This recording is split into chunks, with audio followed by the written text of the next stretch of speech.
Hi, this is Larry Parton from Carmen and Easterday, and with me today I have Jerry Schiele from our Oklahoma City office.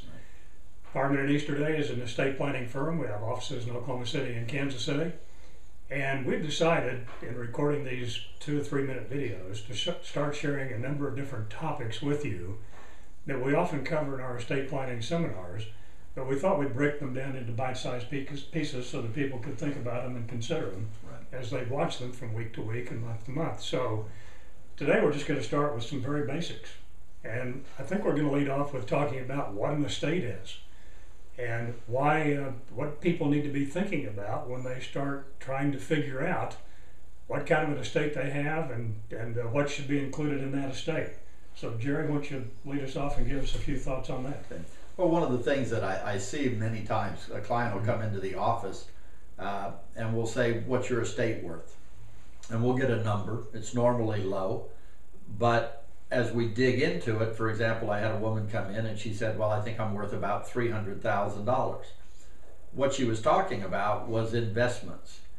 She wasn't counting her IRAs. She wasn't counting life insurance, the value of her home, the value of her automobile, retirement accounts, and other assets, oil and gas interest. So when we got through actually analyzing what her estate was worth, it was worth 4 or 5 times more than what she was thinking of when she walked in the front door. So the point, I think, for listeners is that an estate consists of stocks and bonds and mutual funds and checking accounts, CDs, brokerage accounts, and so forth. All the assets that we use every day, touch every day, and might take for granted, but also includes our retirement accounts. All those tax-deferred accounts, such as IRAs, 401ks. If you're a teacher, maybe a 403b. Would also include any deferred comp plans that you might have out there, as well as annuities. That's one that sometimes people overlook. That's right. Very well. And then you also have to remember the life insurance. Boy, that's a big surprise because people say, life insurance, that's includable in my estate? And yes, it is. The death benefit's going to be includable in your taxable estate for estate tax purposes. So even though it's income tax free, it's not estate tax free. Exactly. Right?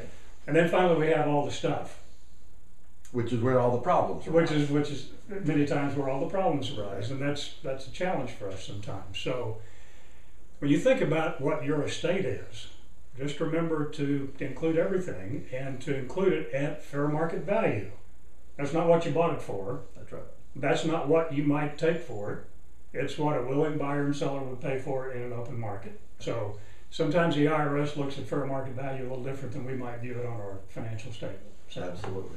Any final thoughts on an estate? Well, I just think it's important that people spend some time thinking about it. We give you a questionnaire to go through that lays out every category that you might possibly have an interest in, and go through that form, because you're going to be surprised. There are going to be things on there you will have forgotten, and it's very important that the attorney working with you knows all of those estate assets in order to properly plan for your estate planning future. Now, key point, full disclosure, because the attorney can't help you unless you're willing to disclose all those facts. Absolutely. So, thanks for being with us during this episode. We're going to continue this discussion. This is Larry Parton, along with Jerry Schiele, and we'll be back and see you next time.